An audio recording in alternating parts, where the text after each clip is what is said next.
Yep. And admitting everyone.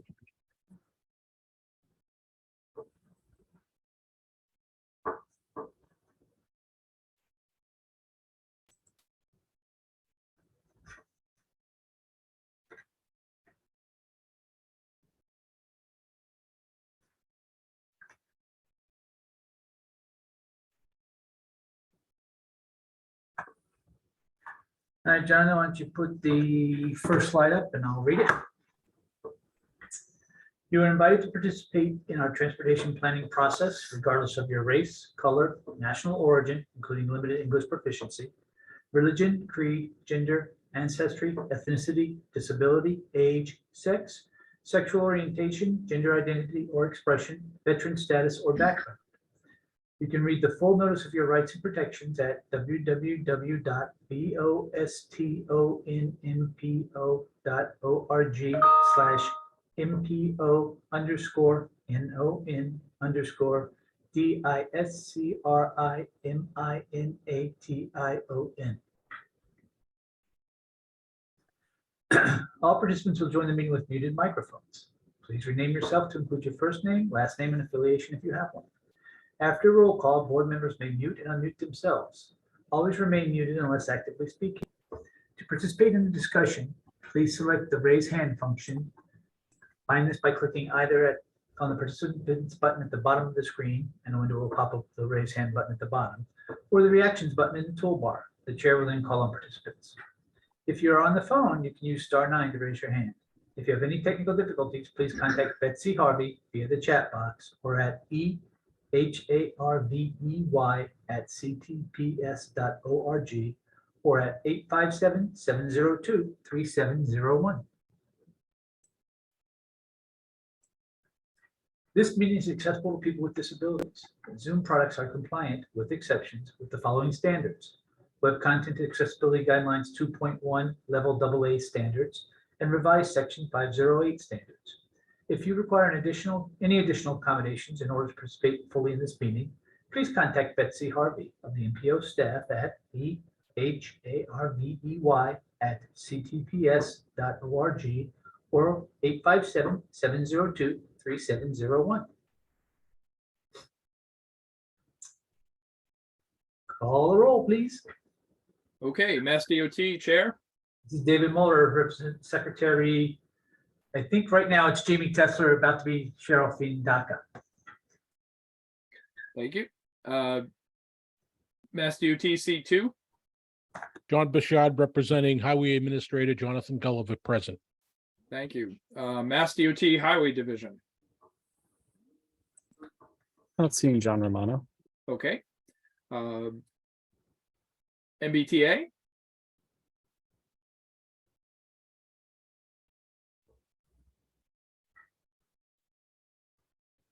Good morning. This is Allie Clayman representing the MBTA.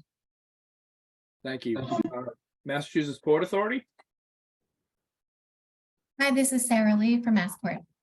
Thank you. MAPC Vice Chair.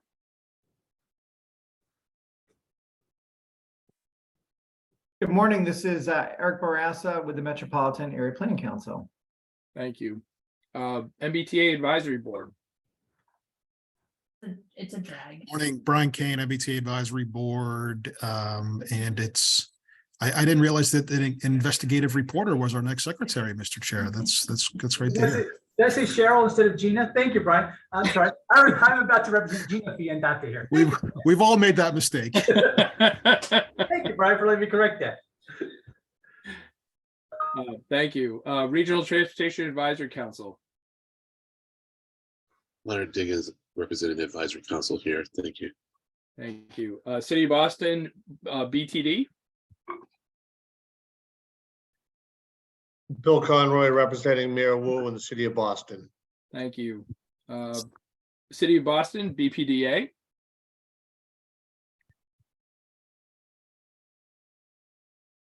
Not seeing Jim Fitzgerald or Joe Blankenship.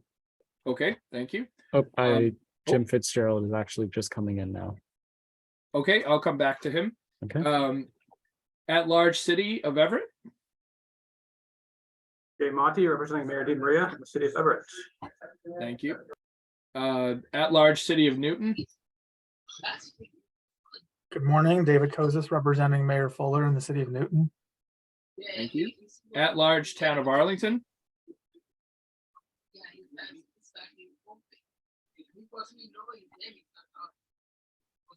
Okay. At-large Town of Brookline. Heather Hamilton for the town of Brookline. Thank you. Apologies, Jonathan. I didn't unmute Claire. Oh, okay. Oh, she's actually not here. I apologize. Okay. I will mark it as such. Intercore Committee, City of Somerville. Good morning, Tom Bent, representing City of Somerville, Mayor Ballantyne in the Intercore. Thank you. Minuteman Advisory Group on Interlocal Coordination, Town of Acton. Not seeing Austin Saganowitz. Okay. Metro West Regional Collaborative, City of Framingham. Mr. Betty, representing Metro West Region and Mayor Sinsky. Thank you. North Shore Task Force, City of Beverly.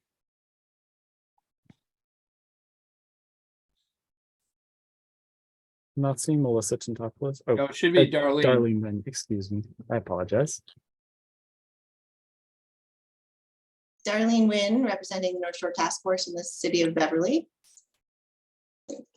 North Suburban Planning Council, Town of Burlington. Not sure if Melissa has joined us in the last couple minutes. She's actually coming in right now. Okay. I will come back. South Shore Coalition, Town of Hull. Not seeing Jen Constable. Okay. Southwest Advisory Planning Committee, Town of Medway. Not seeing Peter Pelletier. Okay. Three Rivers Interlocal Council, Town of Norwood, Neponset River Regional Chamber. Good morning, Tom O'Rourke from the town of Norwood, representing the Trick Subregion. Thank you. I will go back to the members. City of Boston, BPDA. Hi, Jim Fitzgerald with BPDA representing Mayor Woolwood, City of Boston. Thank you. And I will go back to North Suburban Planning Council, Town of Burlington.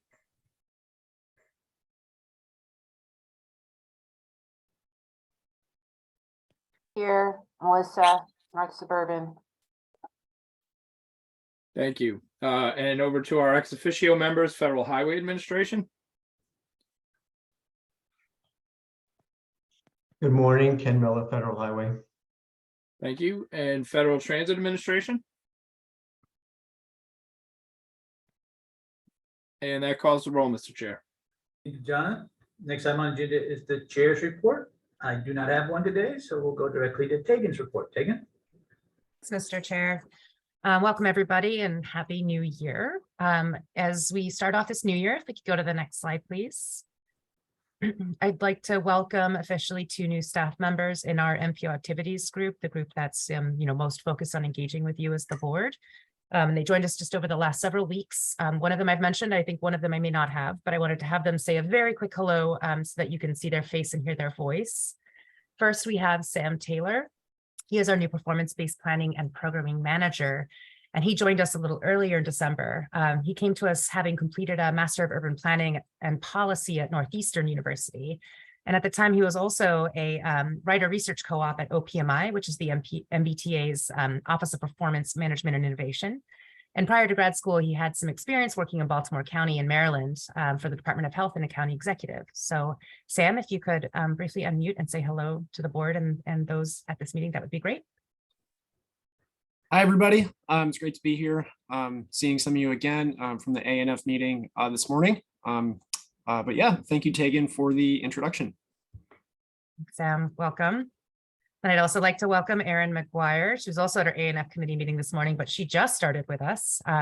She's our new administrative coordinator and came to us with a bachelor's in environmental analysis and policy at Boston University. And she had some interesting experience, significant experience while she was there as the secretary for a multi-gender professional environmental fraternity. And one of her accomplishments there was to transition to a uniform communication plan. She managed that transition and therefore improved significantly the virtual collaboration of the fraternity. So Erin, if you wouldn't mind saying hello, please. Hello, everyone. I'm very excited to be meeting you all, and hopefully we'll get to know each other a little bit more over the coming months.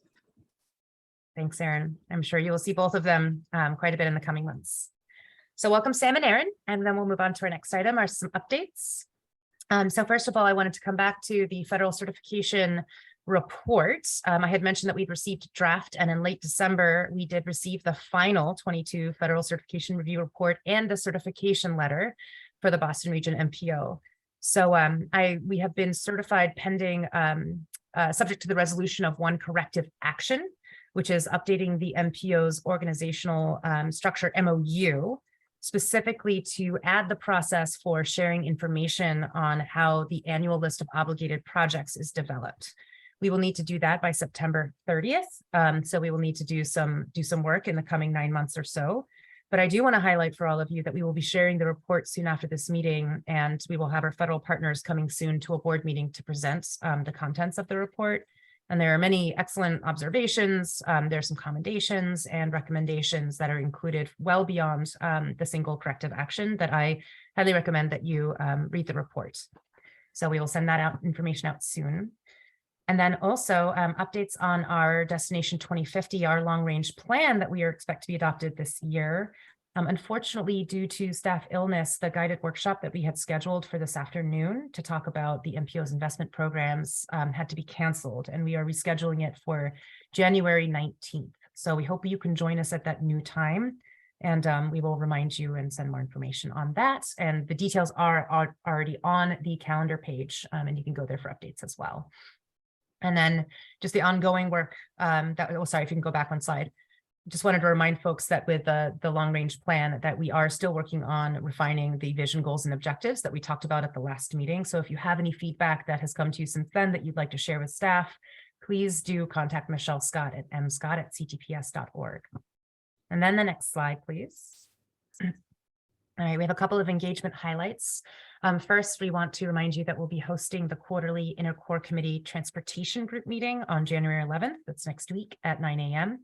And this quarterly meeting will be focusing on bus priority.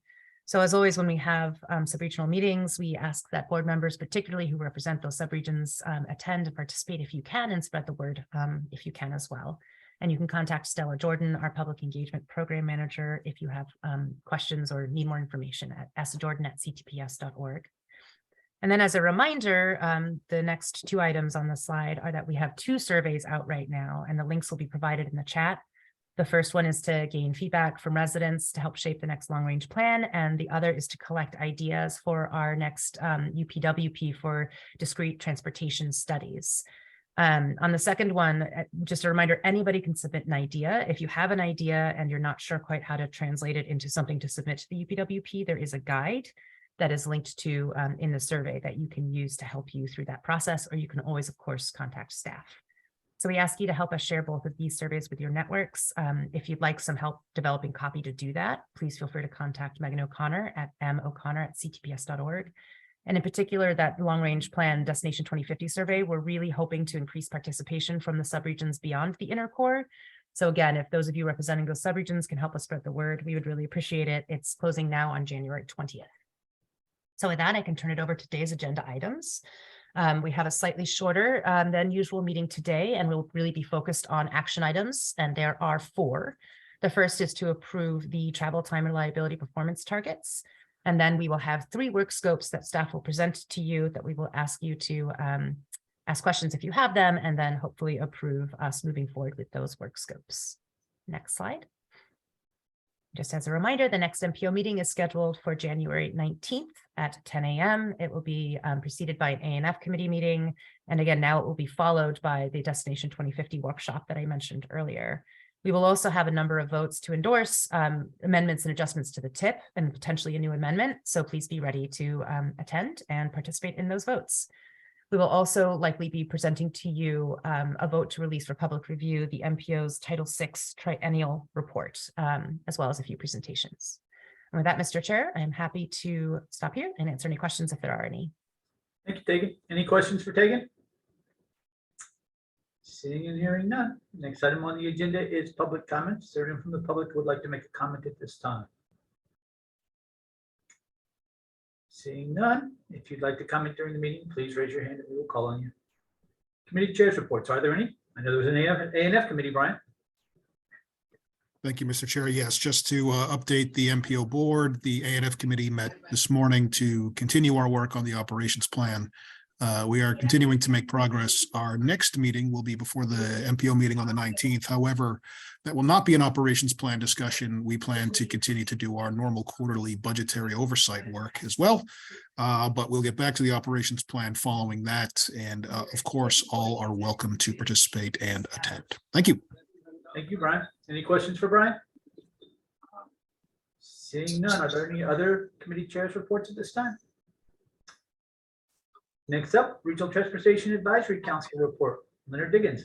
Thank you, Mr. Chair. So we have not had a meeting since our last board meeting, but our upcoming meeting on this coming Wednesday will feature discussion on local transit funding and coordination challenges. And my vice chair, Brandy Osmond, is going to be leading that discussion. And we're also going to have Destination 2050 planning and framing workshop. I mean, that's going to be led by Michelle Scott, and everyone's invited to that. I mean, and so the meeting is going to be longer than usual, 2 hours instead of an hour and 45 minutes. I mean, and so looking forward to it and any participation by any of you. Thank you. Thank you, Lynn. Any questions for Lynn? Seeing none. Next item on the agenda is an action item on travel reliability and freight movement performance targets. Michelle Scott and Derek Cravat. Thank you, Mr. Chair. Good morning, everyone. I'm Michelle Scott, a member of MPO staff, and I'll be covering some travel time reliability performance targets in coordination with Derek Cravat from the MassDOT Office of Transportation Planning. Next slide, please. So just to hit some of the high points for today's presentation, the purpose of our discussion today is that the U.S. Department of Transportation requires performance monitoring related to the reliability of passenger and freight movement on the national highway system. And to meet related performance requirements, states and MPOs must set targets for two types of reliability performance measures, which we'll go into more detail later in the presentation. One applies to all roadway users, which is the % of person miles that are reliable.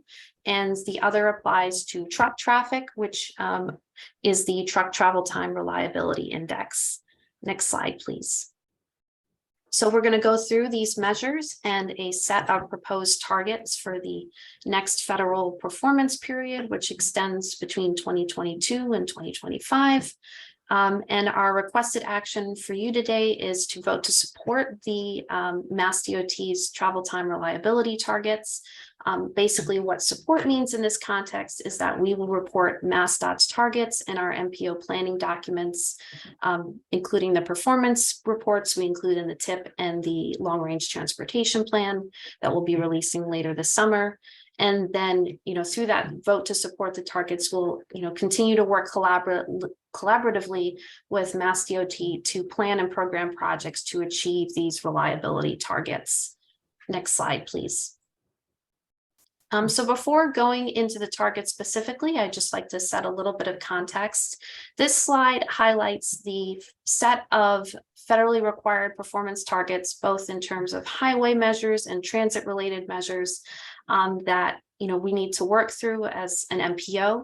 On the left side, you can see a set of 2- and 4-year targets. These are targets that we revisit every other year or every 4 years.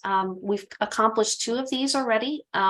Back in October, we discussed targets related to congestion and the Congestion Mitigation and Air Quality Improvement Program, as well as similar targets related to emissions reduction. And if you review the meeting materials back from, I think, the October 20th meeting, you can see more information about those, as well as on our performance-based planning and programming website. Today, we're talking about travel time reliability, and we'll also be talking about bridge and pavement condition later this spring. And then you'll also be hearing, and moving forward from my colleague, Sam Taylor, you'll be hearing from him in more detail, particularly on the annual targets we'll be talking about later this spring, particularly those related to roadway safety, transit safety, and transit asset management. Next slide, please. So just to give a quick overview and definition of travel time reliability, this is essentially the consistency or dependability of travel times from day to day or across different times of day. One thing that's important to note here is that reliability and congestion are kind of, related areas, but in this case, they don't mean the same thing. A roadway can in fact be reliably congested if it takes, a long time to travel a particular segment due to lots of demand on that roadway. The point is the travel consistent from day to day? And we're really looking at how much do travel times vary from what is considered to be normal or typical. Next slide, please. So just to recap the measures that I mentioned at the top of the presentation, these apply to different parts of the National Highway System network and to different vehicles. The first set of measures relates to the percent of person miles traveled on the interstate system that are reliable. This applies to all vehicles, be they buses, trucks, single passenger cars.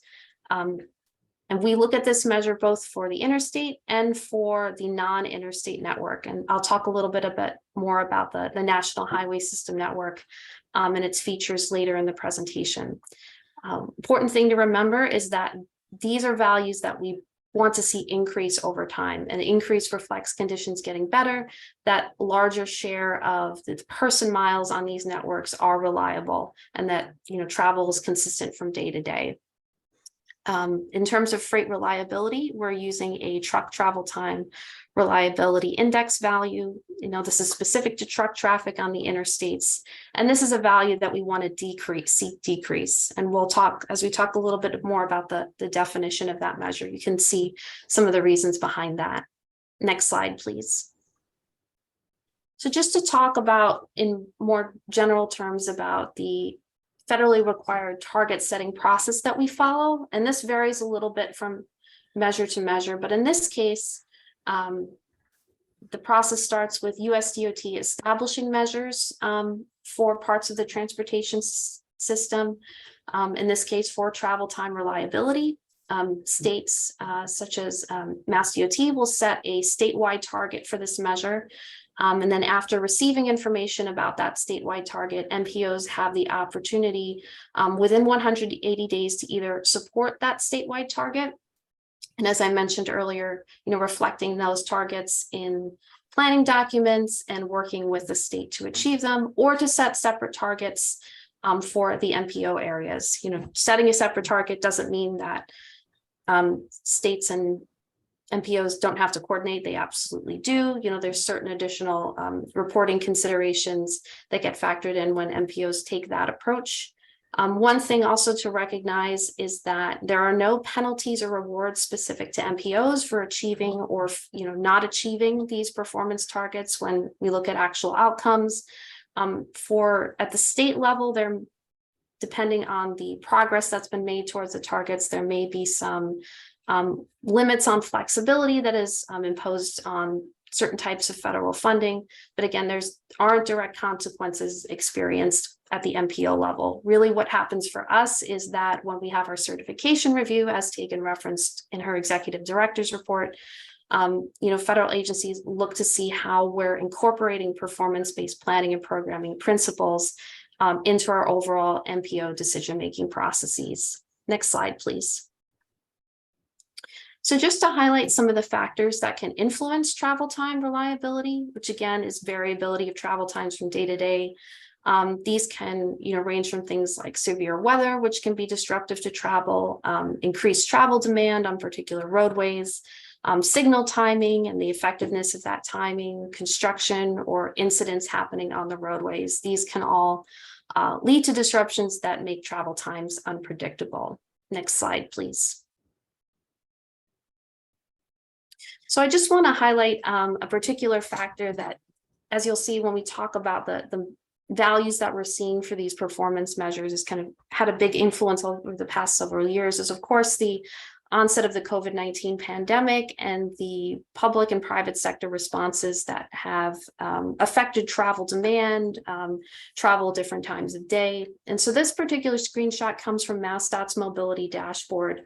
And you can see kind of the image of that segment of I-93. And then the graph on the left shows variations in travel time over the course of a year. And the different colored lines reflect different years, with I think the gray reflecting 2019, light blue down at the bottom of the chart reflecting 2020, and darker shades of blue reflecting 2021 and 2022. So you can see kind of these fluctuations over the past several years where the travel time dropped, noticeably in 2020 as overall travel demand decreased. And you can see kind of the variations that have been happening in 2021 and 22 as, we're moving into a later phase of the pandemic and seeing kind of new changes and new patterns in travel. Next slide, please. So just to talk a little bit more about the national highway system, so you can see that reflected in the map on this screen. It makes up approximately 9% of roadway lane miles in Massachusetts and is 16% of the lane miles in the Boston region. In some of those statistics you'll see in blue on the right-hand side of the slide. One important thing to recognize is a lot of the national highway system for Massachusetts does fall within our region in particular. 40% of interstate lane miles are within the Boston region, and another 34% of Massachusetts non-interstate NHS lane miles fall within the Boston region as well. So as you'll see when we talk about those charts later on in the presentation, what happens in Boston, given our population, economic activity, and travel demand is a big driver for what is happening for these measures for Massachusetts overall. Next slide, please. So just a quick note about the data source that we use. We get the data, travel time data, to calculate these measures from the National Performance Management Research Data Set. This is made up of the INRIX data provided by INRIX for travel time, which is the data that we also use for our congestion management process. And calculating these measures also takes in information about vehicle volumes, vehicle occupancy factors, and other data that's collected at the state level. Next slide, please. So at this point, I'm going to turn it over to Derek from OTP, who's going to talk a little bit more about the measures, how they're calculated, and what we're seeing in terms of values, as well as the Massachusetts performance targets. Great. Thank you, Michelle. So as Michelle mentioned, I'll talk a little bit about methodology and the actual targets that were set for Mass DOT, starting with the level of travel time reliability. This slide has the methodology that was used to calculate the targets. So I think it's helpful to use an example. So this slide shows the formula. The longer travel time within a given segment is divided by normal travel time within a segment. So essentially, we look at how long it takes to travel across all roadway segments and then compare the longer travel time to a more normal travel time. So one of the time windows we look at is 6 a.m. to 10 a.m. So say the 80th percentile travel time during that window is 60 seconds to get across a given segment, and the median travel time is 30 seconds. That would mean the level of travel time reliability ratio is 60 divided by 30, meaning that segment is unreliable, right? The sort of median travel time is much lower than the 80th percentile, meaning there's a lot of variability in travel time through that particular segment. So anything below 1.5 is considered reliable, anything above is unreliable. And that's just for one segment, and then that gets aggregated across all national highway system roadway segments that we look at to come up with this particular measure. So you can go to the next slide. And the next step is, again, to aggregate all of those, looking at all of the segments considered reliable statewide, and also to account for factors like mileage, traffic volumes, and vehicle occupancy as part of the final determination, since the measure is reported as reliable person miles, not necessarily just roadway miles. So those variables are also factored in to this calculation as well.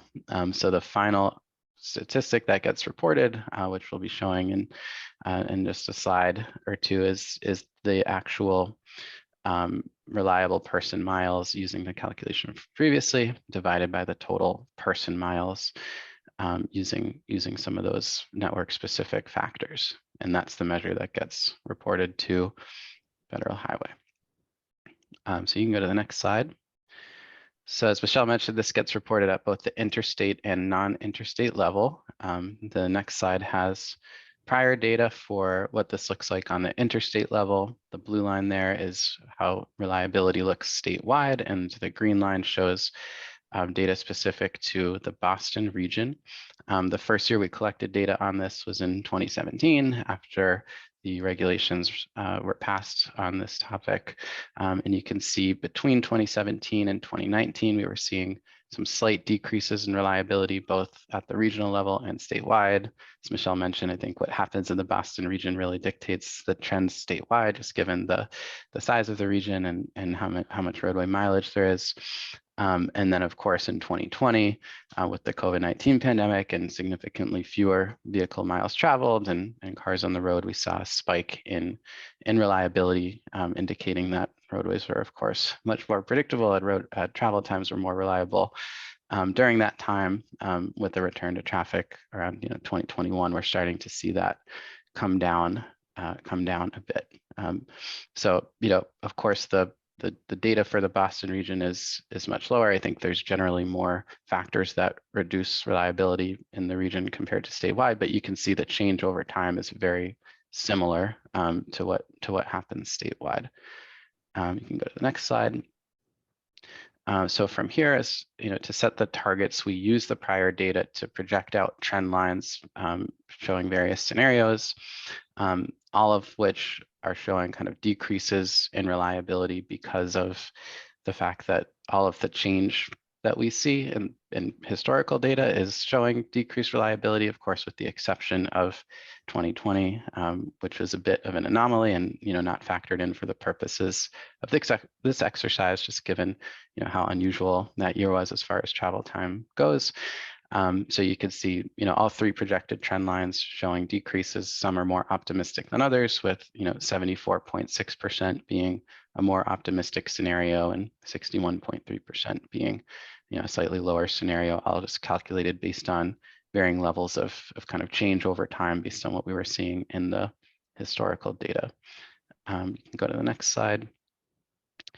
And so our process for setting targets, the prior targets when we did this in 2018 were 68%, both for the 2-year target and the 4-year target, which you can kind of see on the center of the graph there. And then the new targets for this upcoming reporting cycle, which we're asking for the approval of today, are the 74% and 76% figures there, of course, based on some of these trends that we're seeing, and trying to be realistic. So there's no exact science to setting these targets, but we use these trend lines as somewhat of a basis, as well as of course wanting to show improvements as an agency and as a sort of region to address reliability and make improvements to reliability. So you can see the 74% being an improvement over the last target that was set, and then the 76% being an improvement over that 74%. So,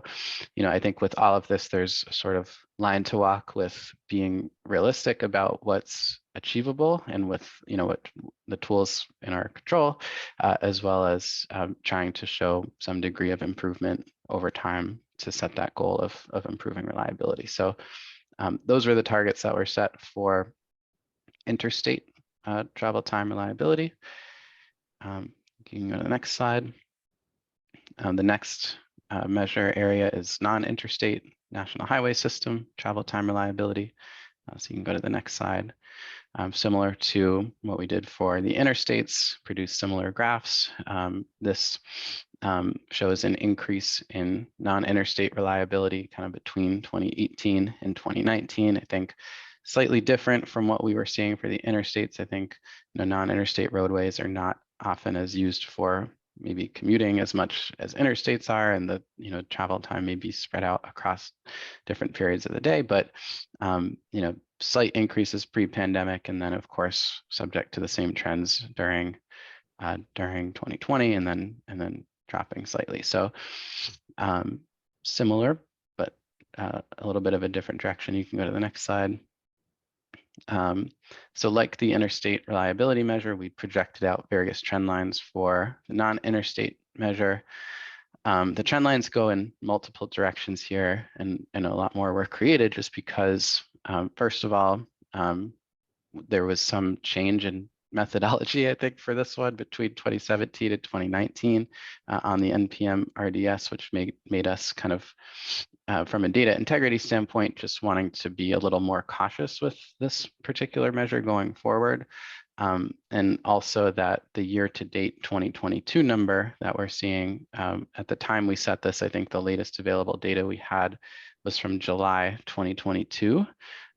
So coming out of the pandemic, looking at 2021 to 2022 data, we weren't necessarily sure that that 89% was going to kind of hold true, and that we might actually start to see declines in reliability as return to office plans were implemented and more cars were coming onto the roadways. So this one, because of some of the data challenges and sort of less clear trends, we did have multiple trend lines showing multiple different directions, just trying to be more cautious about how we were reporting this particular measure.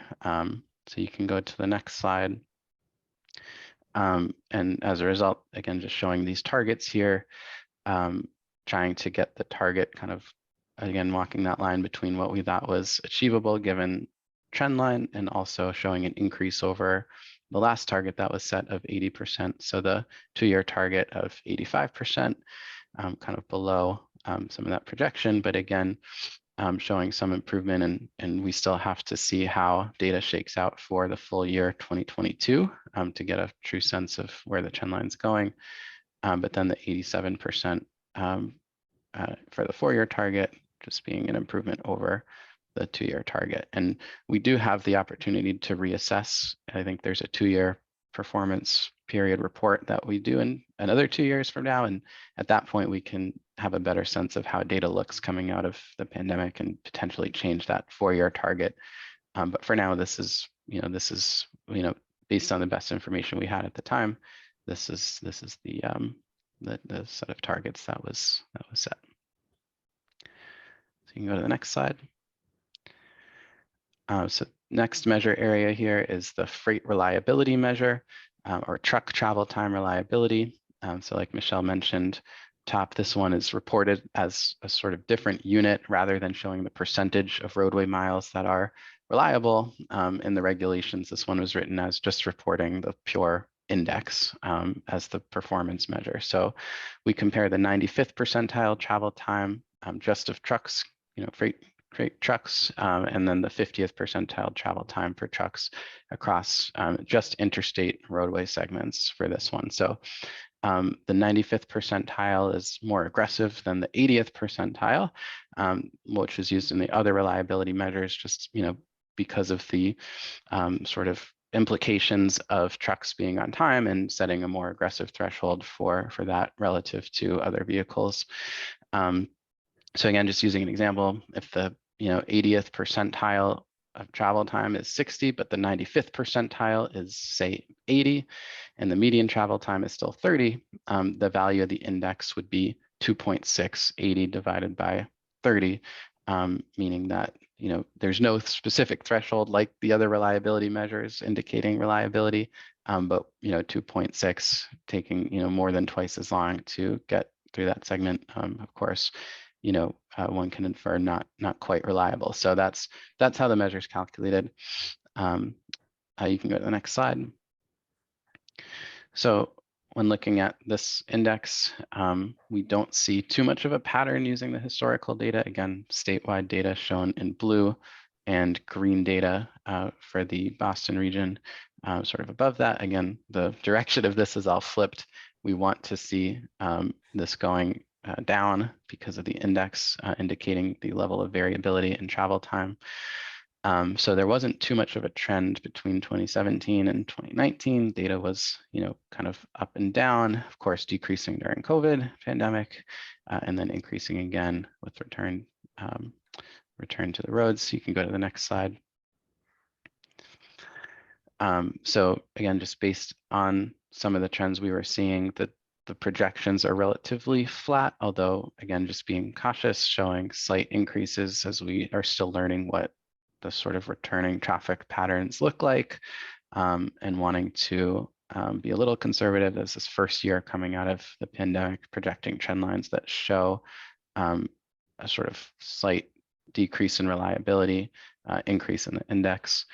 So those are the projections that we developed. And then next slide, you can see the targets that we have for the 2-year target of 1.8 and then the 4-year target of 1.75. So again, walking that line between what seems achievable given the projected data while also showing improvement over the prior targets. So sort of the underlying logic between setting all of these performance measures, again, with the opportunity to reassess as more data becomes available. So you can go to the next slide, which I think I'll turn it back over to Michelle to close out the presentation. Thanks so much, Derek. So one of the things I've traditionally done with some of the performance measures presentations is just like to highlight, some of the things that we can do, as a MPO, working with Mass DOT, some of the things that Mass DOT and other entities in the Commonwealth can do to kind of address reliability. So this slide shows a couple of different examples of things to manage the different factors that, we talked about a little bit earlier that contribute to reliability. And so, for example, these range from geometric improvements. And so, we work on these at the MPO level through recommendations that our staff makes through UPWP studies that address different areas. Also funding that we provide for the TIP for, geometric improvements that can improve reliability. I know that, MassDOT works extensively in this area as well. And I believe that the low-cost bottlenecks program is one area in which MassDOT provides support to municipalities to address some of these bottleneck locations within their communities. Other investments include in bus or truck only lanes, to provide reliable travel for those vehicles, which we have supported as an MPO. Examples, the Columbus bus lanes from a couple years ago. Things like mode shift and remote work can help to manage demand and potentially, those crunches of travel at particular times of day. And of course, different interventions like those mentioned below, ranging from signal retiming, toll lanes, ITS and vehicle communications improvements, and of course, emergency response improvements that help to address incidents that may disrupt traffic quickly when they do come up. Next slide, please. So I just want to come back to the requested action for today, which is that staff's recommendation is that the MPO support MassDOT's travel time reliability targets. Just as for reference on the MPO meeting calendar for today, there is a handout that summarizes the different targets that Tarek reviewed. Should the MPO take this action, our next steps as staff will be to reflect updated travel time reliability performance targets in the transportation improvement program in the performance chapter. We'll also continuing to be working with the information about travel time reliability, both for the NHS and through other networks that we're calculating data for, such as our CMP, expressway, and arterial networks, and incorporate this information into our long-range plan development and to performance reporting we have to do through the LRTP as well. And so if you could please bring up the next slide, this just has a summary of the targets that were discussed, and we're happy to take any questions. Thank you for your attention. Thank you, Michelle and Derek. Questions from the members? Lynn. Thank you, Mr. Chair. Just a couple questions. So who does the measurements? Does the state do the measurements or the feds? So just, I can answer that kind of at a high level, then turn it over to MassDOT folks to provide more. So there's data that's provided to states and MPOs to do the measurements, and MassDOT is part of a larger contract to provide us with the RIDIS tool. I forget I think it's a regional integrated transportation information system, which is like a tool that we can use to kind of visualize these measures, which is what is the source for the kind of state versus MPO data that we were able to collect. But I don't know, Derek or others, if you wanted to add information in. No, I think that's accurate. Yep. So we take the information from that tool and we set these measures collaboratively with MPOs. We have a performance measures subcommittee that meets regularly to talk through these targets. So, but we do kind of set an initial set of targets at MassSat and then coordinate with the MPOs to finalize them. Right, So, wait a minute, but before we go on, I want to point out, these are federal measures, okay? So the federal government sets the actual measure. We set the targets, we develop the data set, we get the data set. But the feds set the measures, so the fact that, that two of them go upward to show good and one goes downward to show good, had nothing to do with us. The feds set these measures. The feds just determine that 1.5 is reliable and that 1 is more reliable and that 2 is not reliable. All of that is set by the feds. We just set targets and get the data. I understand. I mean, really what I was getting at is that I just want to understand more about the methodology. And so I just want to know where to go to get that information. So you may not have that now, but if you could like throw me a link to it, because I have a whole bunch of questions, just curiosity questions about the methodology, like how is the segment determined? You know, when are the measurements done? I mean, things like that, in order to just get a better handle on the situation, to then understand better maybe how certain interventions might or might not work. I mean, so if you could just toss me a link to some places where I can find more information, I very much appreciate it. Thank you. Thank you, Lynn. Brian Kane. Thank you. So thanks for the presentation. I guess I admit I got lost in some of the math and some of the equations. So I guess my question is really kind of simple. Shouldn't the goal of the Boston Region MPO be to decrease person miles traveled by single occupancy vehicles overall?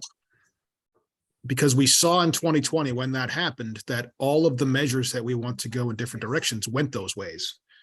And so I guess regardless of the methodology, and Len, that's your bailiwick, not mine. I guess my question is, shouldn't we just be trying to get people to travel less in single occupancy vehicles overall? That's more of a question.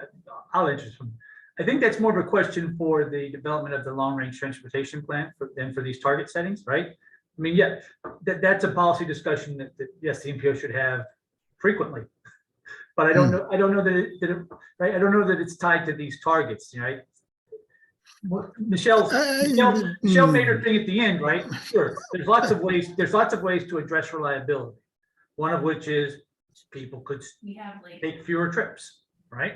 The less traffic, the more reliable your flow is. Sure, but that's how do you address reliability, not what your target should be for reliability, right? Well, I think it's two sides of the same coin, and I don't want to throw a speed bump in front of this, no pun intended. But I think we if there is an appetite to look at targets other than those set by the Commonwealth, I think we should look at improving our reliability by trying to decrease single occupancy vehicle trips by encouraging trips by other modes as much as possible, and doing the things that Michelle talked about, like transit signal priority and lanes and whatnot. And I guess my other question then, just related to that, is what's the mechanisms that we can do as an MPO to do things like incentivize transit signal priority, or even require that all new traffic signals purchased by municipalities or the Commonwealth using MPO money have that technology as part of it, or other examples. So thank you. Eric? Yeah, thank you. And first of all, I just want to say, Derek and Michelle, clearly a lot of thought and a lot of work, put into this. And I want to thank you for the presentation and thinking about this. And David, thank you for the clarification that these are the federal government's, requirements that we measure this type of measure around reliability. And I know in previous conversations, if you set the target if you said like, look, we really want to have this goal of having a more reliable system, so we're going to set the target really ambitiously. But then if we don't meet it, the feds then say, well, you're not meeting your target, and so you have to change your investment program. So that we do. I think to David's point, and I appreciate, Brian, your points here about like, what is the vision of the region and shifting more people to other modes. And I think that is the appropriate conversation for the long range plan. And this is about setting measures. And obviously these things are related, and I think they raise some good questions here, but I agree that we need to set reliable measures. And I just think it's very, very interesting. And my question for, Derek and Michelle, would you say the main reason why all of these measures are sort of, going in the not the desired direction is because of projected increase in VMT based on just kind of the increase in growth in the region? Was that the biggest factor?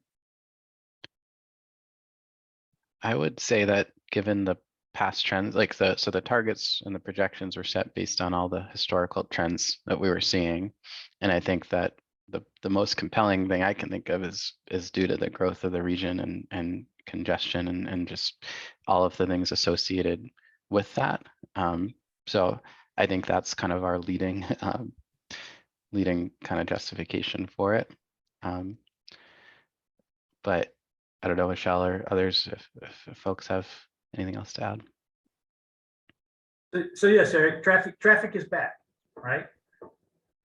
It is back to close to or at pre-pandemic levels, which is sort of weird because we all have a anecdotally, people are working from home, right? Maybe not as much as we all thought they would, but they're certainly much more than they were pre-pandemic. And yet traffic is close to being back on most of the NHS. Jim, yeah, my question though is about the sort of the future trends without going deep into the methodology, is it based mostly on sort of just that we're continuing to increase in jobs and population, and that's just sort of a corresponding increase in vehicle miles traveled? I would say I think that when we were setting the projections, and part of the reason for doing multiple projection lines is that I think there's a sense to David's point that there is a return where it may be more spread out over the course of a day, but so I think there's sort of like a middle ground of looking at what we were seeing pre-pandemic and kind of adjusting that slightly, but even still with, especially on the interstate travel time reliability and truck travel time reliability, I think we were seeing sort of declines in reliability pre-pandemic, and with the return to traffic, I think there's a sense that may continue, but maybe at a slower rate than it was pre-pandemic, just given the spreading of it across the day, not necessarily confined to peak periods. So that was all discussed when we set these, and I think why we use kind of the middle trend lines as the guideposts as opposed to kind of a worst case scenario or best case scenario. No exact science, but we did talk a little bit about choosing that kind of middle ground for those reasons at a high level. Thank you. Yep. Jim Fitzgerald. Thank you, Mr. Chair. So I should know some of these answers, but I don't off the top of my head. Are we applying this analysis on like individual project basis, or is this just kind of done? How frequently are we like running this analysis? And then how does it influence our scoring those projects when it comes time to kind of trying to decide on which projects to support? Is it just anecdotal? So I will take a cut at answering this one. So no, we don't do this on a per project basis, right? This is a 2 and 4 year target.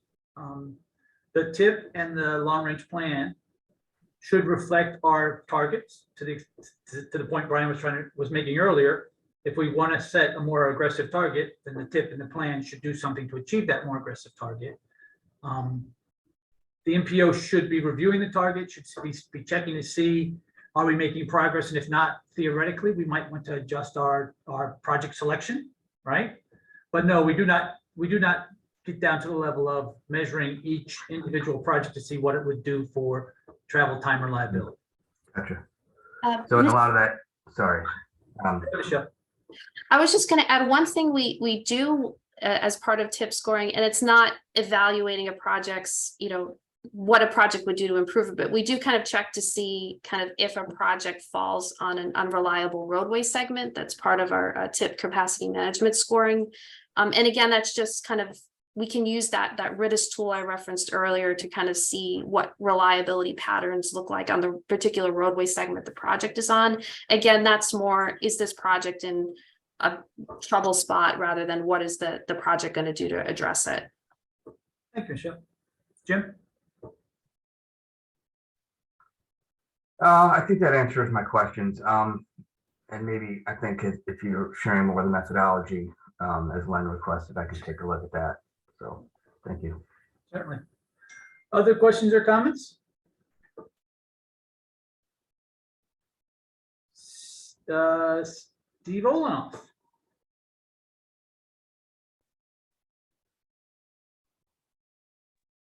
Steve Olenoff, trick alternate.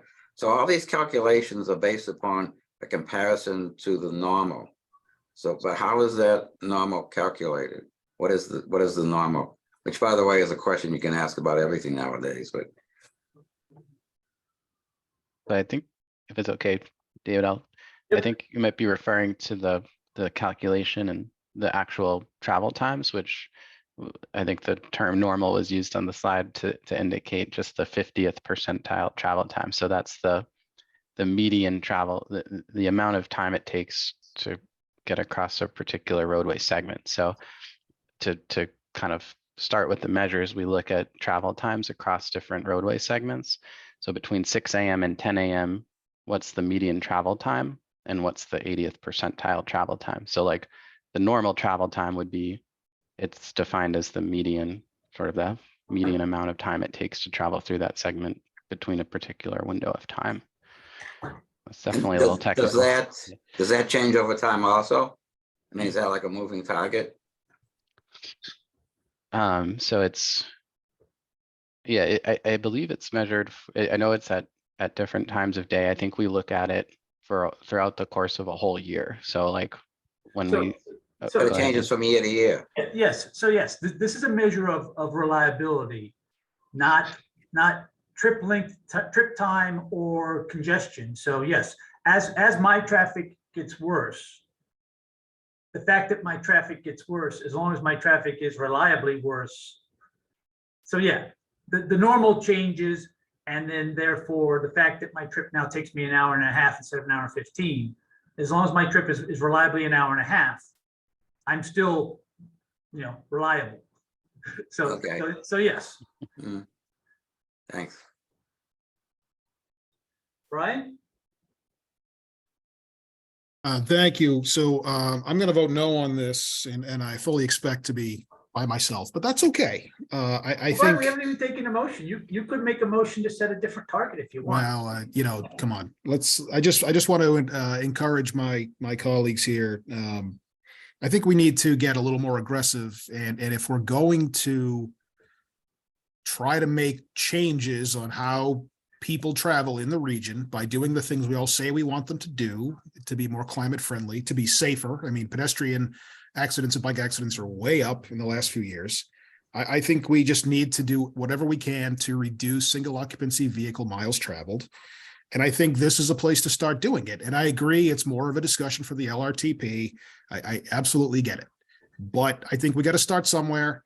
And I think we should vote no, and then ask staff to go back and come back with alternatives or changes to our scoring processes or some other holistic approach that will allow us to actually implement projects and policies and procedures that lowers SOVMT and increase things like biking and public transportation utilization and investments in those things. So safe in the wilderness. I just wanted my colleagues to know that and encourage you all to join me out here where it's cold and dank. Thank you. Welcome, Brian. Leonard Diggins.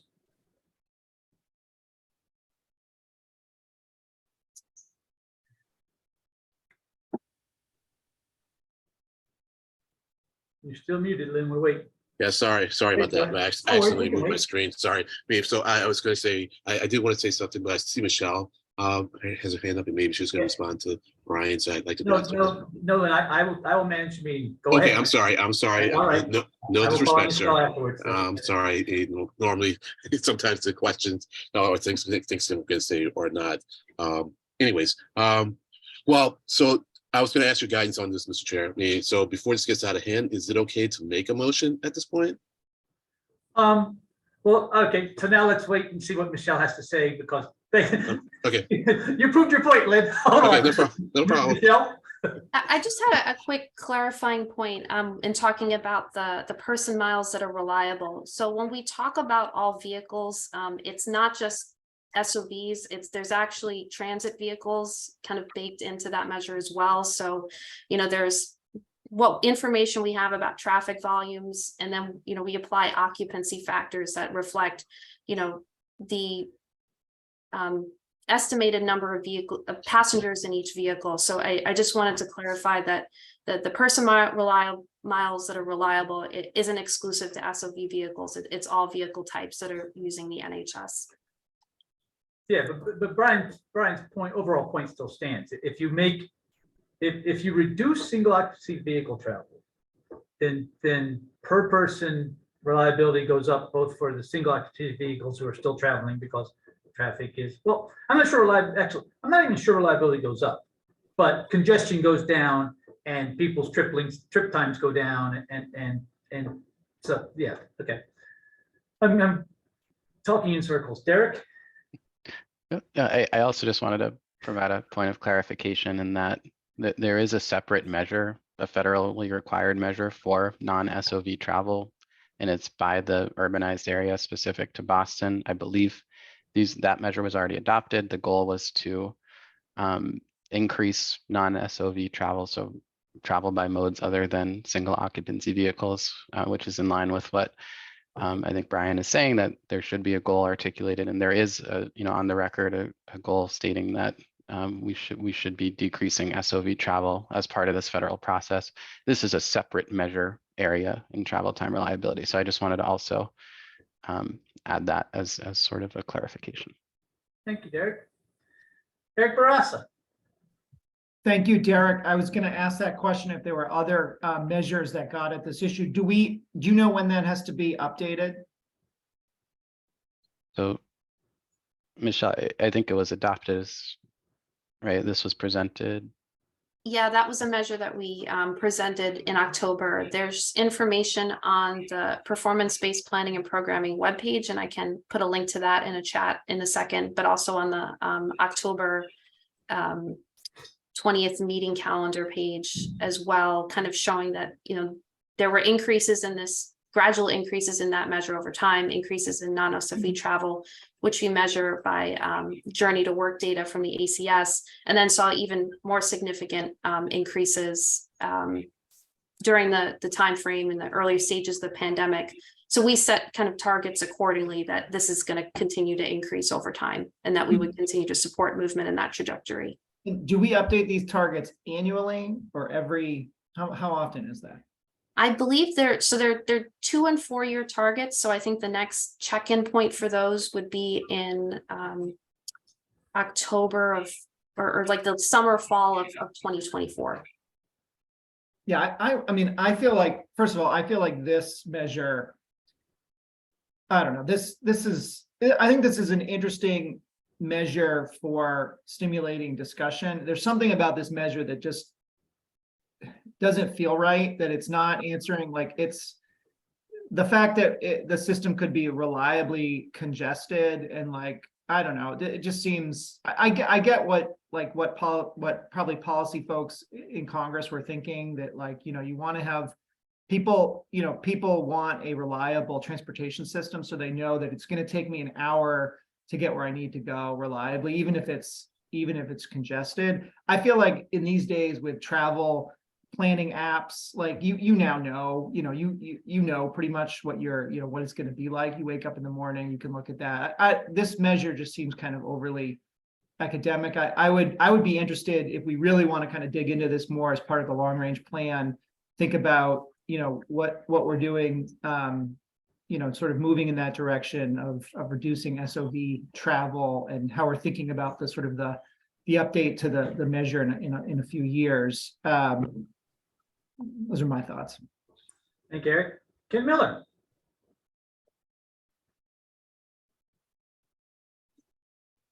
Thank you, David.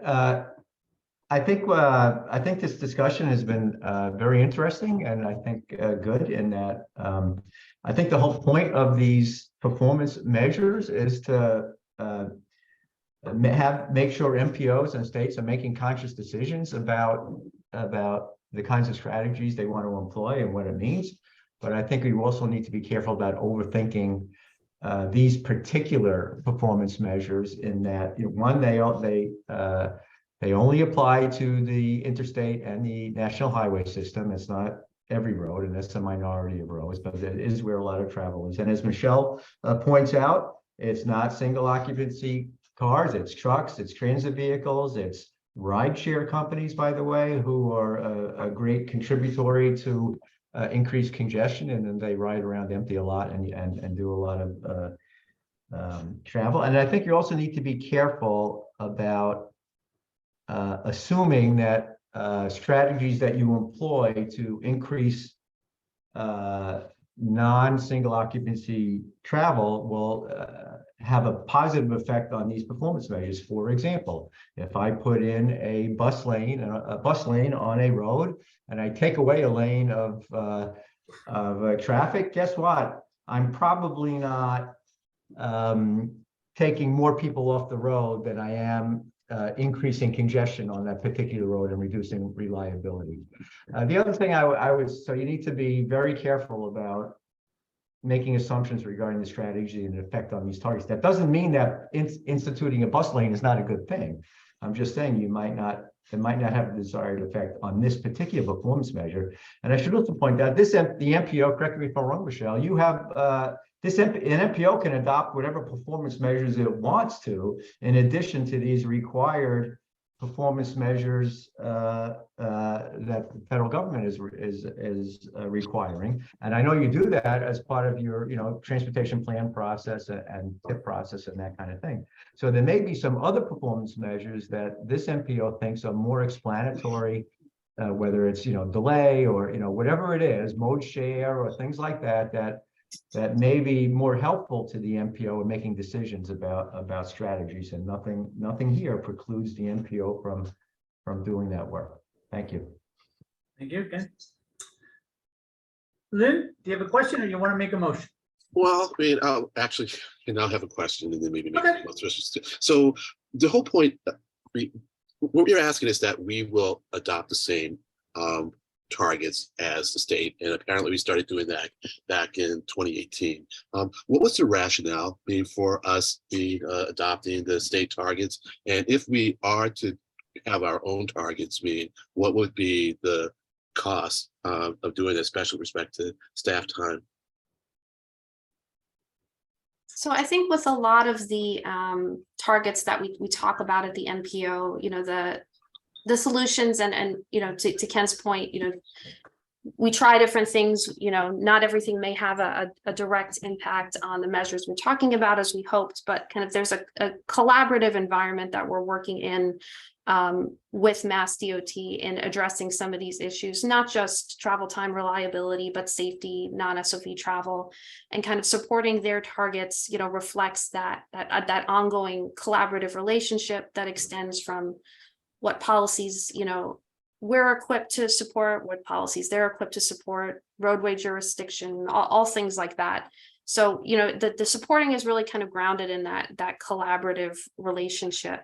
As we discussed, there are certainly tools that we can use to carry out a process similar to what generating the types of MPO level information that you saw on some of the slides today.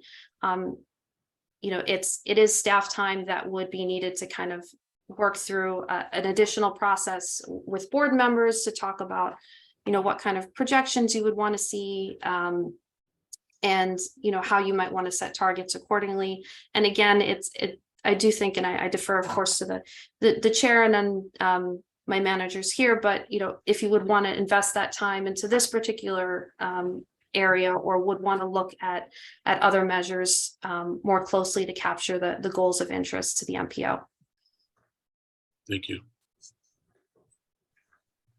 Any other questions from members before I open it up to others? Seeing none, Alana Strauss.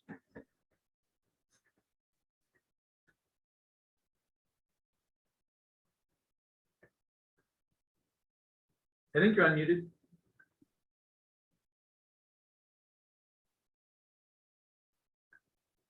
Sorry. No worries.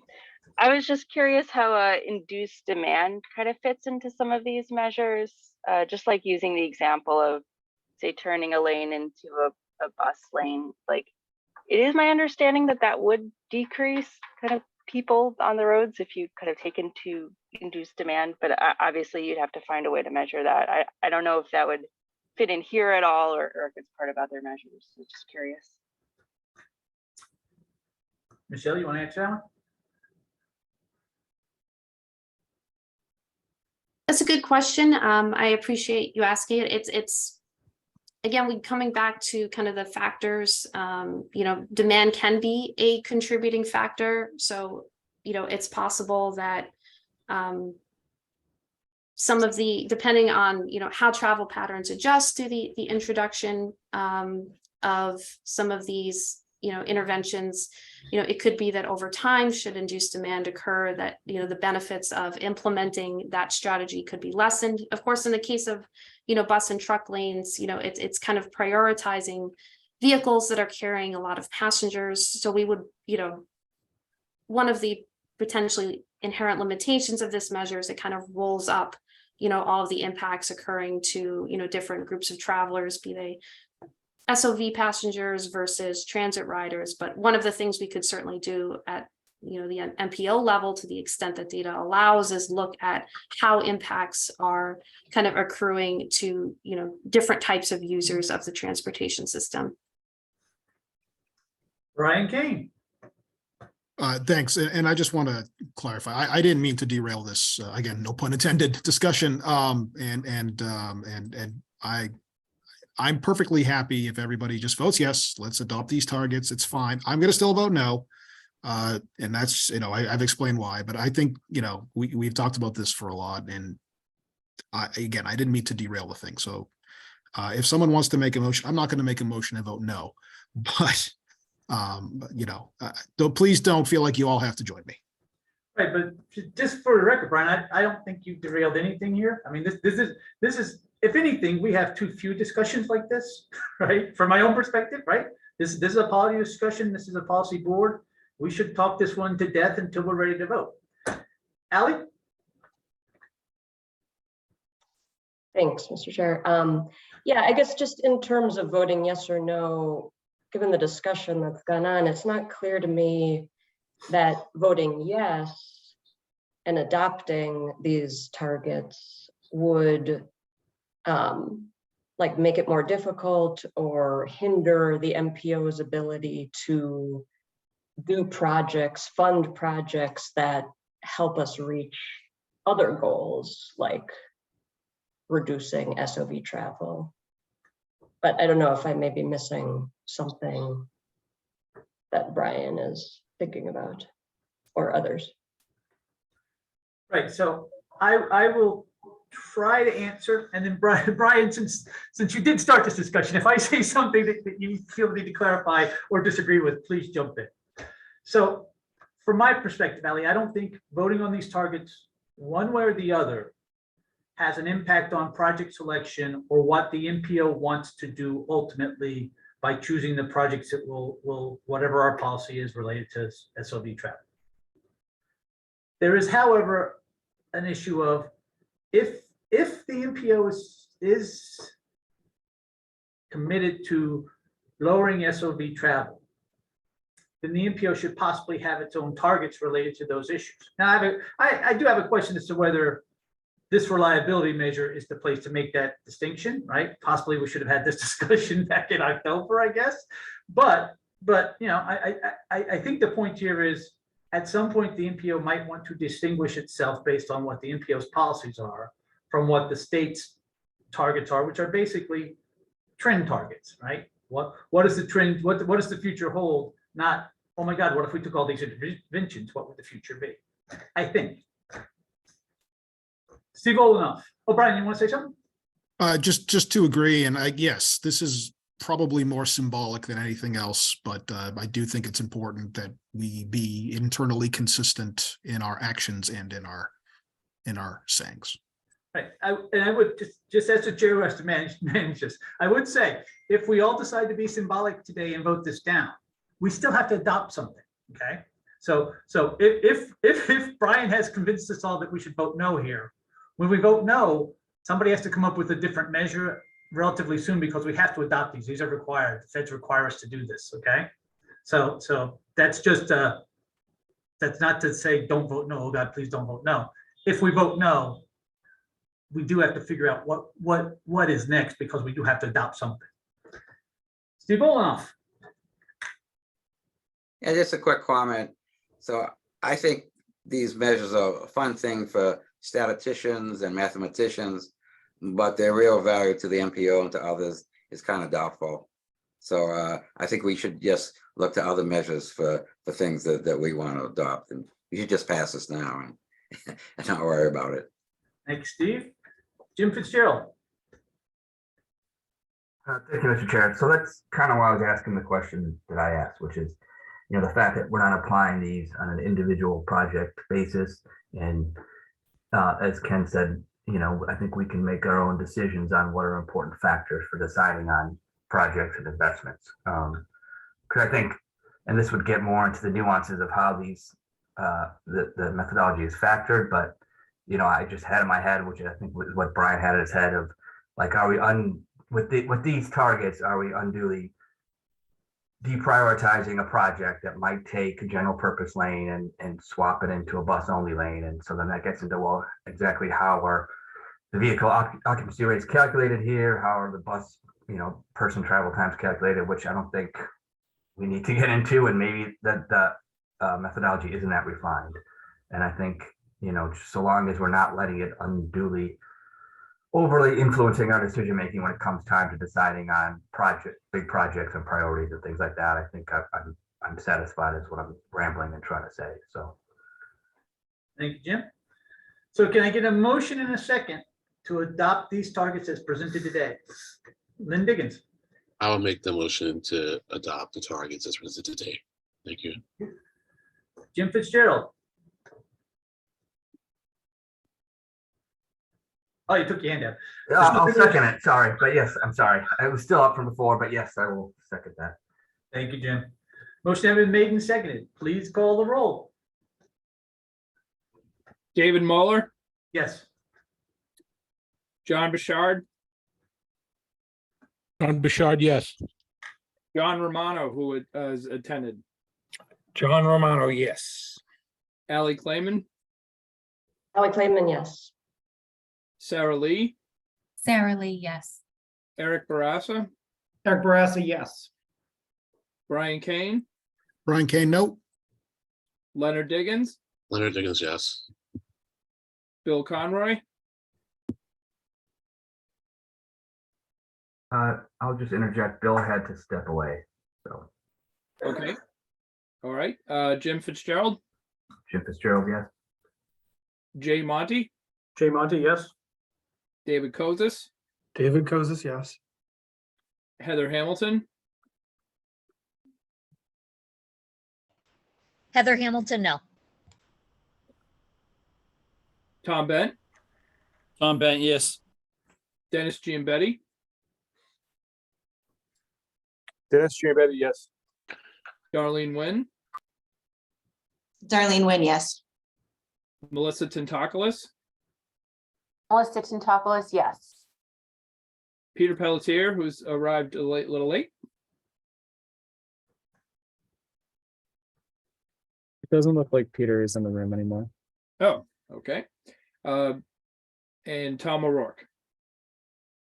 Tom O'Rourke, yes. Motion carries, Mr. Chair. Thank you, Brian. I mean, Brian, thank you, Jonathan. Thank you, Brian. As You're always. very welcome. You're very welcome. Next item on the agenda is a work scope on bicycle and pedestrian count database update. Casey Cooper. Good morning, everyone. I'm Casey Cooper, the Bicycle and Pedestrian Program Manager for the Boston Region MPO and a Principal Planner at CTPS.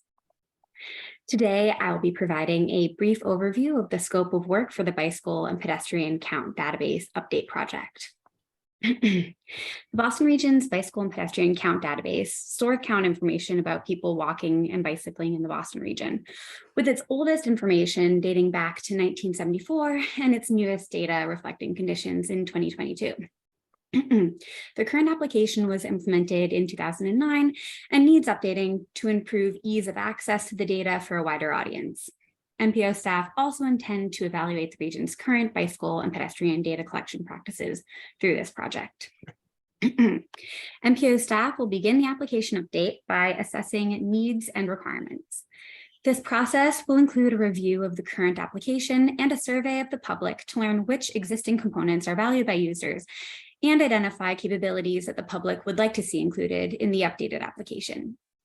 MPO staff will also meet internally and with external stakeholders to determine what elements are necessary for maintenance and functionality and to learn what features would be most beneficial to users. The second project task focuses on the state of the practice to learn what has worked for other planning entities to help staff identify which elements to include in the updated application. Those features deemed most useful, comprehensible, aesthetic, and implementable will be incorporated into the Boston Region MPO's updated bicycle and pedestrian count database application. The third project task, updating the Boston Region bicycle and pedestrian count database application itself, will be a multi-step process. It will begin with staff selecting the type of platform that would best suit the needs of the application. Staff will then plan how the application and its user interface will look and function. This will be followed by the development of a prototype of the updated application. The goal of this process will be to ensure that the product meets the stated needs, allows for ease of use, and provides data access. Once MPO staff have developed the application, we will assess whether the new product is prepared for publication. Staff will make any adjustments to the application needed to ensure requirements are met, and will ask external stakeholders for feedback. The fourth and final task for this project involves updating the MPO's current counting practices. This will be accomplished by evaluating MassDOT's recommendations and studying other U.S. agencies' count methodologies to create an approach that works for the Boston region. MPO staff will identify gaps in data collection and determine locations where bicycle and pedestrian count data can consistently be collected every year. MPO staff will also assess which locations would provide the greatest benefit to the public if consistently monitored over several years. Using this information, MPO staff will provide recommendations for bicycle and pedestrian data collection practices, which may include updates to locations where information is gathered and about people walking and bicycling. And that's it. Any questions? Thank you, Casey. Any questions for Casey? Seeing none, can we get a motion in a second to approve this as presented today?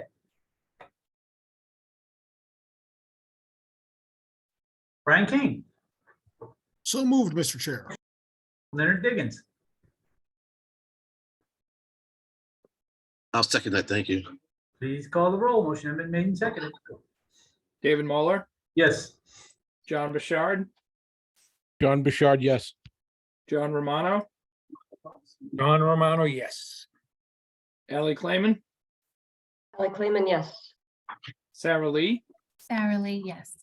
Eric Barassa, Eric Barassa, yes. Brian Kane, Brian Kane, yes. Leonard Diggins, Leonard Diggins, yes. Bill Conroy. Has he come back? No, you can assume Bill is gone for the rest of the meeting. Okay. Jim Fitzgerald, Fitzgerald, yes.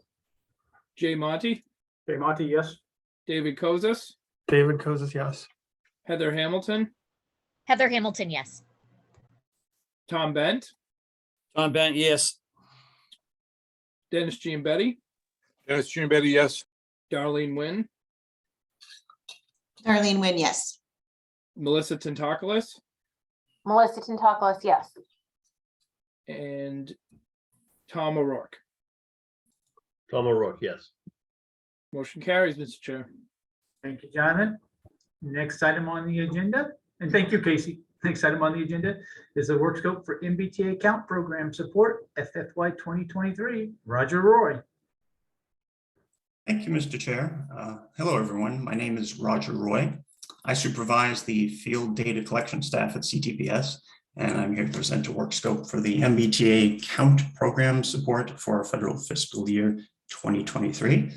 The project would be supported by MassDOT directed PL funds. The budget is $65,000. I will be the project manager and Paul Christner will be the principal. CTPS assists the MBTA with collecting field data for various tasks to supplement items where there is non-existent or insufficient automated data on ridership. The MBTA reached out to us to augment the work that we already perform for them. And after those discussions, the scope is expected to focus on 4 items. First, we would initiate collection of passenger counts on the recently opened Green Line extension. Second, we'll collect ridership on commuter rail as needed. Third, on the Mattapan line, where there is relatively little interaction with fare boxes. And finally, during scheduled service diversions that occur during maintenance or other planned events. CTPS would coordinate closely with the MBTA to schedule this work, and the scope is not currently anticipated to include any analysis by CTPS, but rather just data collection. We'd be prepared to start the work immediately, and these tasks would not be expected to interfere with any existing MPO tasks. I'm requesting approval for the scope, and I'm happy to try and answer any questions. Thank you. Any questions from the members? Brian Kane.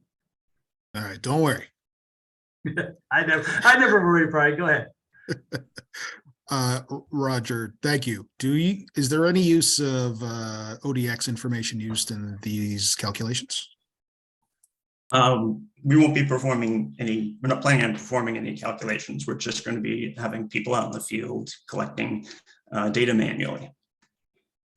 Okay, so the ridership information that's collected using origin and destination that the T keeps, are you gonna correlate against that, or are you gonna just ignore it, or you're just gonna count stuff and then give it to the T and then it's up to them to do stuff? Got it. Okay.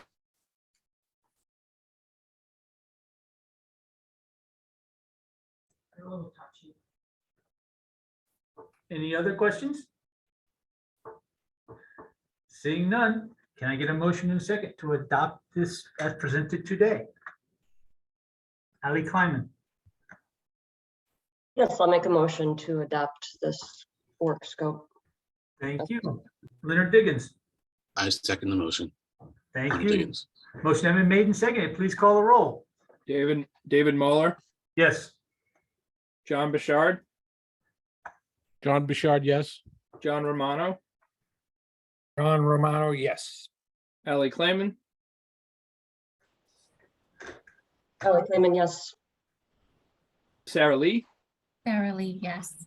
Eric Barassa, Eric Barassa, yes. Brian Kane, Brian Kane, yes. Leonard Diggins, Leonard Diggins, yes. Jim Fitzgerald, Jim Fitzgerald, yes. Jay Monty, Jay Monty, yes. David Kozis, David Kozis, yes. Heather Hamilton, Heather Hamilton, yes. Tom Bent, Tom Bent, yes. Dennis Giambetti, Dennis Betty, yes. Darlene Wynn, Darlene Wynn, yes. Melissa Tantakis, Melissa Tantakis, yes. and Tom O'Rourke. Tom O'Rourke, yes. Motion carries, Mr. Chair. Thank you. And please excuse the background noise. They're trying to fix the fact that air conditioning is blowing into my office. Next item is work scope evaluation and proof of payment, fare inspection strategies number 2, Emily Domenico. I'm Emily DeMonico. I'm staff to the Boston Region MPO and a transit data analyst at CTPS. Today, I'm here to present a work scope for a program called Evaluation Proof of Payment Fair Inspection Strategies 2. This project is expected to cost $75,015 and to be completed in 9 months. The study is supported in full, or the study is funded through MassDOT directed PL funds. It's supported in full with non-MPO funding and will not impinge on other MPO work. The MBTA, under its Fare Transformation Program, plans to implement a new generation of automated fare collection technologies, or AFC technologies.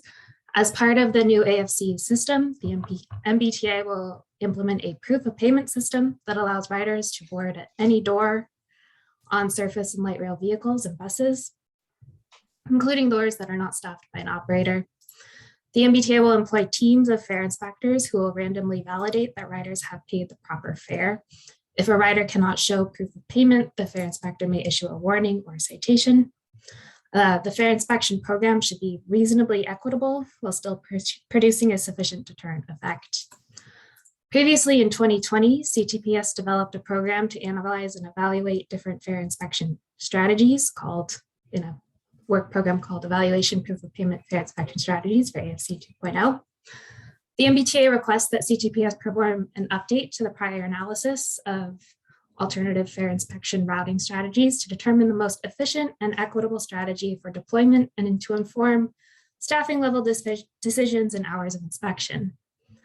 This update will use new ridership projections for 2024 and current thinking regarding inspection policies and procedures. Throughout this project, CTPS will coordinate with the MBTA to update and adapt existing fare inspection models and evaluate the impacts and efficiencies of different strategies and assess the sensitivity of relevant metrics.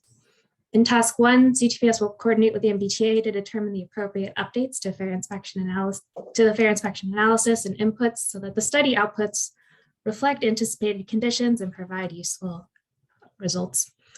In task 2 and 3, CTPS will coordinate with the MBTA to identify inspector schedules and allocation plans across different modes. And CTPS will analyze the efficiency and equity of these scenarios for different strategies. Finally, in task 4, CTPS will document the methodology and results of the study in a technical memorandum. And we request the approval of this work program and I'm happy to take any questions.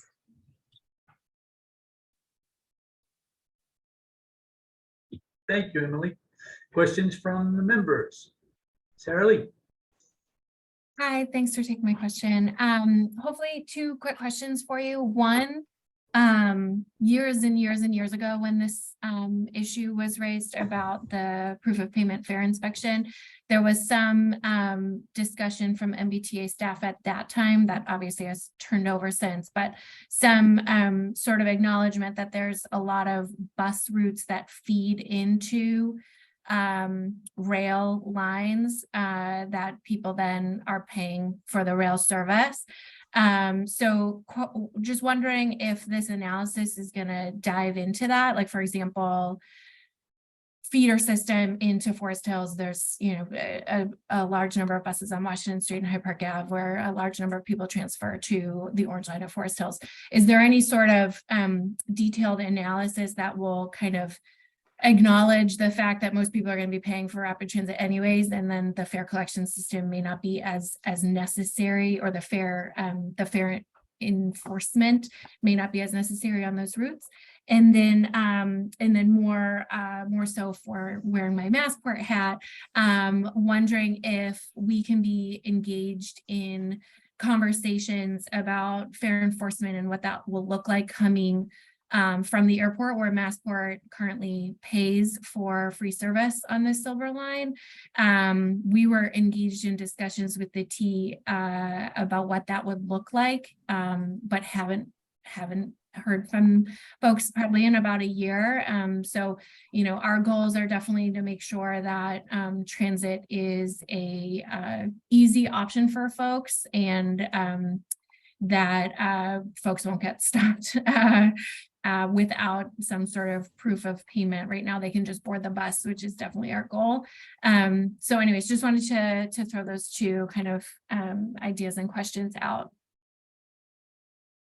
Sure. So in regard to the first part of the goal of the previous work was to look at we use part of some of the inputs are ODX modeling. So we do consider where people are transferring and how they're moving throughout the system and how frequently they would come into contact with a fare inspector as part of the estimation strategy to report on efficiency. And so it is kind of incorporated in that way. We haven't necessarily looked at it in terms of how necessary inspection is at certain parts of the system. And if that is something that will impact our metrics, that's could be considered more. But thank you for the context of previous discussions there. It's helpful. And then as for Massport and MBTA coordination, I can't specifically speak to that. There might be somebody from the MBTA here that could help coordinate that call. Thank you, Emily. Other questions from the members? Brian Kane. Oh, sorry, I was trying to make a motion to. Oh, I think it's actually the time, Brian. I was trying to time you, Mr. Chair. So yes, I'll move to approve. Eric Barassa. I'll second the motion. Motion has been made and seconded. Please call the roll. David Muller, Yes. John Romano, John Romano, yes. What's the matter with me? John Bouchard. What did I get? No disrespect to my No colleague, Mr. disrespect Romano. either. All right, yeah. It's just my eyesight went to the wrong line. John Bouchard. That's all right. John Bouchard, yes. I thought I got moved up, John. Allie You can have Clayman. it, John. Allie Clayman. Ally Clayman, yes. Sarah Lee. Sarah Lee, yes. Eric Barassa. Eric Barassa, yes. Brian Kane. Yes. Leonard Diggins. Leonard Diggins, yes. Jim Fitzgerald. Gerald, yes. Jay Monty. Hey, Monty, yes. David Kozis. David Kozis, yes. Heather Hamilton. Heather Hamilton, yes. Tom Bent. Tom Bent, yes. Dennis Giambetti.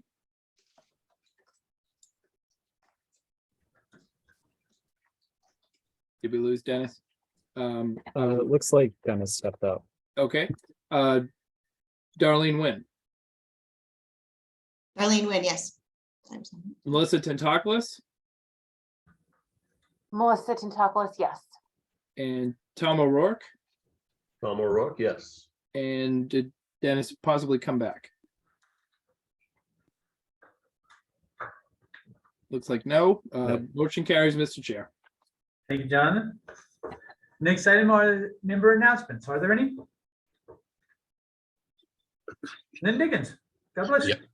Thank you, Mr. Chair. And I would just like to say it is a thrill, a real pleasure, to have Allie Clayman, on the board with us now. I remember when she was in charge of UPWP and also the TIP, it was always a pleasure listening to her and learning from her. And in respect to UPWP, she would spend time with the Rider Oversight Committee as we were trying to wrap our brains around, and it was always really generous with her time. And so it's really great to have her here and to be working with her as a colleague. So that's it. Thank you.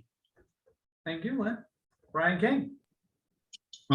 Thanks, David. More of a question, I guess, directed to the chair. Given that we will have a new secretary in about 20 minutes, do you have any idea if things are going to change at the MassDOT level with respect to the MPO? I do not have any idea. That doesn't mean the answer is yes or no.